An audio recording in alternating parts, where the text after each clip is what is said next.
I describe it? This is pretty much a brand new... Not really. It's about 6 months old, and that's something that you learn about singer-songwriters is that they'll say brand new, but it's like most likely about a year old. But the odds that they've played it more than like 5 or 6 times are slim to none, so it becomes brand new according to how many times you played it. So this is a song called Can We Make It? By the way, just named it, I think the last time I played it. It's not really a backstory. It's kind of more about like, you know, those little, when you first start seeing someone or dating someone or whatever, and there's like, you like them so much and everything's going so well, and then there's that one random, not even a fight, it's like this weird thing that happens where you're like, should I be mad? But I'll tell you what, I don't want you to leave. Like, we'll figure this out somehow. So it's more about like that weird, like awkward, how do I explain to you what's going on in the recesses of my brain and emotions and stuff like that when I've only known you for, you know, X amount of months, rather. So it's called Can We Make It? As kind of like a metaphor for like, can this really, you know, survive?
if you don't, please don't go.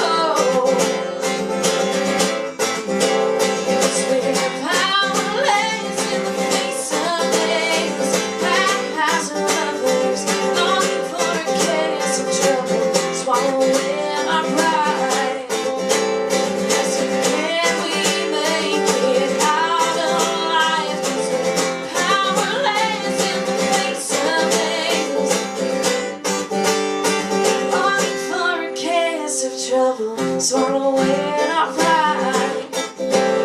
Asking, can we make it?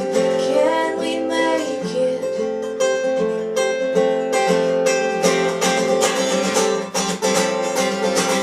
Can we make it out?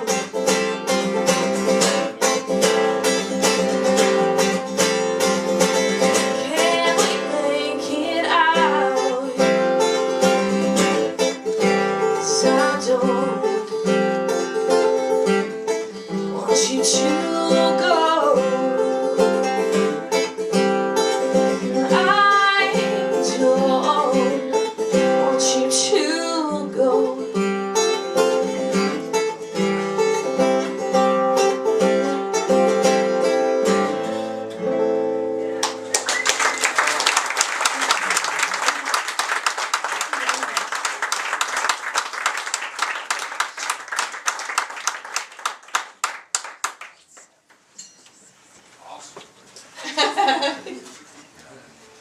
I feel like I've heard like a whole bunch of times that passing. It's the same guy.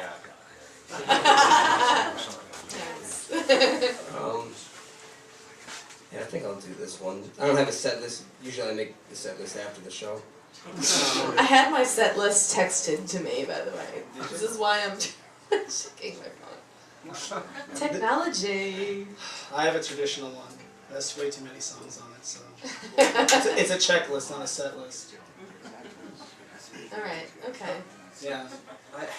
Bryan Gallo and I played the Homegrown Yeah, we did. Music Cafe. Yeah. And That was. Oh, Brian that was made a set list. I did, and you saw me. I was like a nervous wreck trying to make a set list He because signed it. I obsess over these. You signed it. I signed it. You signed it. I did. I signed it and I leave it there in hopes that someone will pick it up, and they'll be like, "Oh my God, I got Bryan Gallo's signed set list." Want to appreciate. And they'll take it home. It'll, Okay. it'll hopefully be like, you know, a flaxen-haired 21-year-old girl, and you know, she'll be like hot. We played in a church, Brian. I know we played in a What do you church. expect? Don't shoot down my romantic dreams. It doesn't matter if it's just a church. That's where you seek out flaxen-haired women. I've heard it's the best place too. I was raised in a church, so. It's my favorite hyphenated phrase of the night so far. Flaxen-haired. I normally don't go for blonde. Anyway, this is sort of a novelty song of mine, in that I play with a pick. Do you need to borrow one? Because you always ask me to borrow one when you play this. Oh, you came prepared. That's great. Read it and weep. Yeah, this is a song called "You Thought You Drove the Train." Not much of a story behind it. It's just, I hope the train rolls by while you perform. Me too. It'll add a lot of magic to it. That's my fondest wish. Yeah. Yeah, it's about just the illusion of controlling your life or something innovative like that. All right.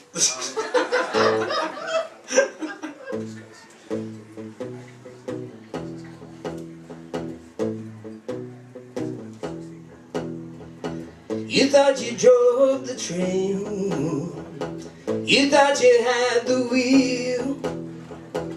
So you strove in vain to steal her heart and make it feel. You say you want again, but I have heard that tale. You thought you drove the train. Your dream has been derailed. Hey.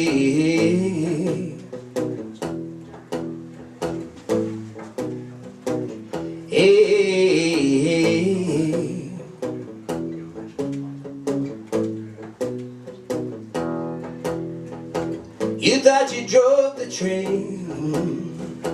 You got a one-track mind, a treasure trove of pain. Oh, where did you end of the line. You rode against the rain.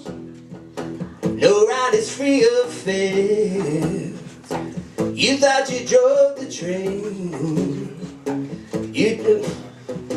It drove you to despair. Hey,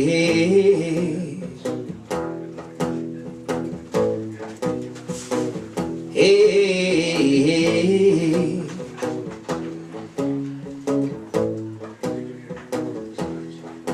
you cried as you watched her disembark. Now you're a passenger in the dark. Tear apart your ticket stub. Call out for love, but here's the rub. Only your fantasies remain. You thought wrong. You thought you drove the train.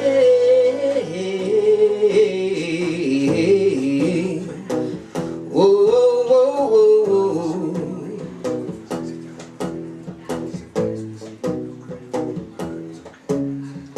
You thought you drove the train. Hey,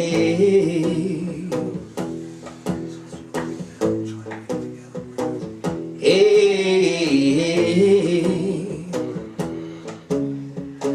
you thought you drove the train. Thank you.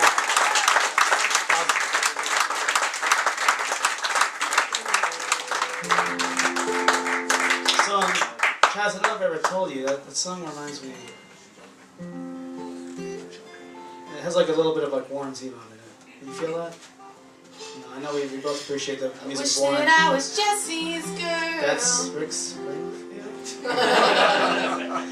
Same difference. But I mean, we share influences. But I do want to say that I love you, Travis. okay, I wasn't saying.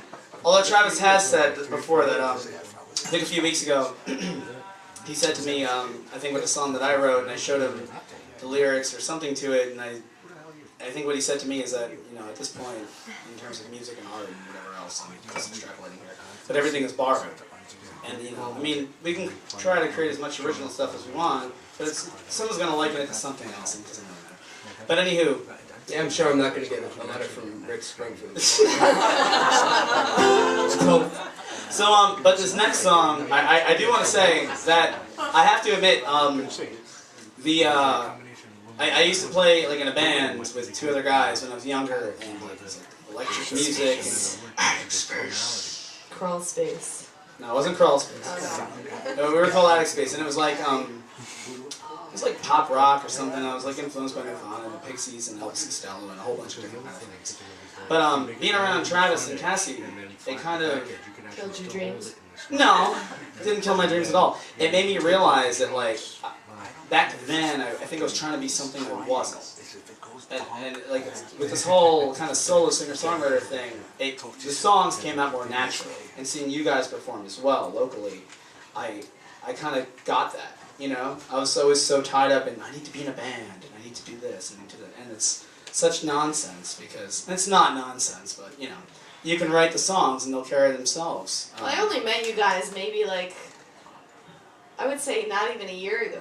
Right? Maybe about a year ago. I think at that homegrown. And both of you guys, like, honestly, came out of, like, left field as far as I knew, like, and you kind of brought it. I'm always at a left field. But you, like, brought it. You, like, already had all of your stuff kind of, like, squared away, whereas I was like, no. But you, I mean, and every opportunity that I do get to play with you is, like, you know, not to go too far, but, you know, it's kind of more of a, you know, a venture into what you actually do, because a lot of us play open mics around these parts. Yeah. And it's funny because a lot of whatever we're doing, our lyrics, everything, gets super drowned out by like the bar crowds or the coffee crowds or whatever it is. Yeah, right? Even though they get drowned out, and it's par for the course for like how you're supposed to be doing things around these like small little music bubble that we have going on. But it's nice to actually like, I mean, Bryan and I had a chance to actually hear one another's stuff. Yeah. in the flaxen haired church. So it's really nice to actually like hear you know, what the heck is going on, and not only that, but you know, your little anecdotal stuff that I don't know, just speaking from my own position. It's really nice to hear like what you have to actually say. I mean, about I never yourself. really. That was the thing. Playing with a band, you Where never is this really. church, by the way? I still haven't. The Flaxen Hill Church. St. I'm not George going Magella to- Church. I'm not going. It's off 347. Why'd Did you you give know? away the secret? Is it non-denominational? He's gonna or brunettes forbidden? All right, so I'm gonna sing a complete dive of a song about. I think it might relate to every girl that I've ever had the chance to have like one night with, and then I'm like, you know, I think I have feelings for you, but no, they're just like, no, that's not gonna happen. It's not gonna happen. But when I started this whole rambling bit about Travis like you both influencing me. Some of the songs I've been writing, stylistically, I've heard you guys play. God, what's going on here? So, but Travis, I think the song that I wrote, in terms of the actual chord progression and structure of it, the music. Not the circumstances surrounding. No, because Travis, you're quite the ladies' man, if I do not. Anywho, so, but the song itself, the chords around it, I think was sort of influenced by you. And you told me, I think when I performed this at the lobby show, when I did that in February, that this was like your favorite of my newer songs. So, yeah, this one's... the chord progression influenced you in that there were like 3 or 4? Or? What, chords? Yeah. I think there might be 5. I see romance. Anywho, so this song is called Destined to Never.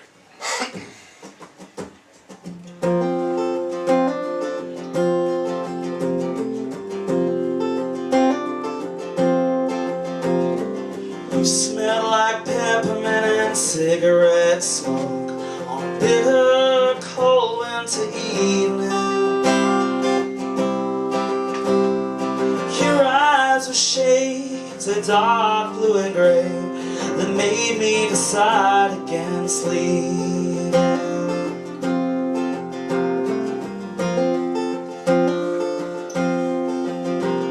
So I stayed until the daybreak sun diminished like a fading ember, but the sheets lost their heat from the night before. Now you're just somebody to remember. You're no longer here, and I'm stuck somewhere between the dreams that I've already passed and the things that are destined to never.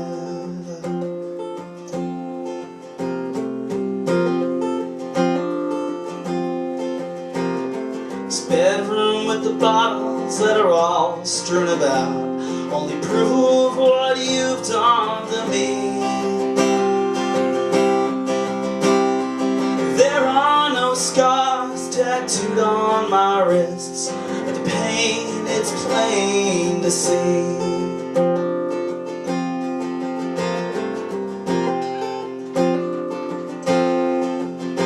So I go to the phone to call up your home, wanna feed you a piece of my mind. But the voice I hear is the operator unclear, telling me there's a disconnected line. You're no longer here, and I'm stuck somewhere between the dreams that I've already passed, the things that'll never change time.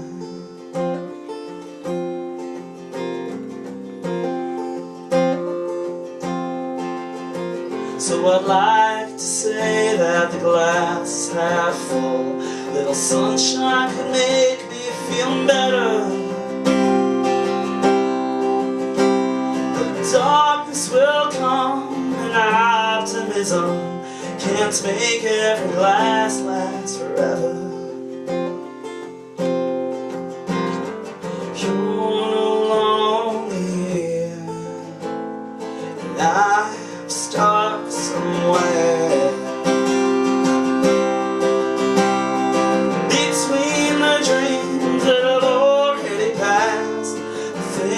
I'm destined to live between the dreams that I've already passed and the things that I'm destined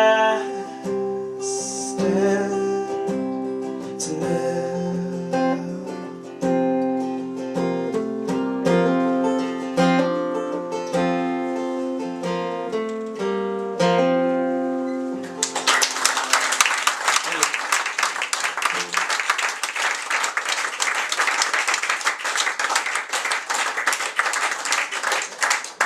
I like that. Thanks, guys. I like that. It's an honor. It's good. Really like that. It hurt to write. Doesn't everything? No, not all of them. No? Okay, then well that's good. I've had trouble writing a happy song for a very long time. Actually. Oh yeah, I mean.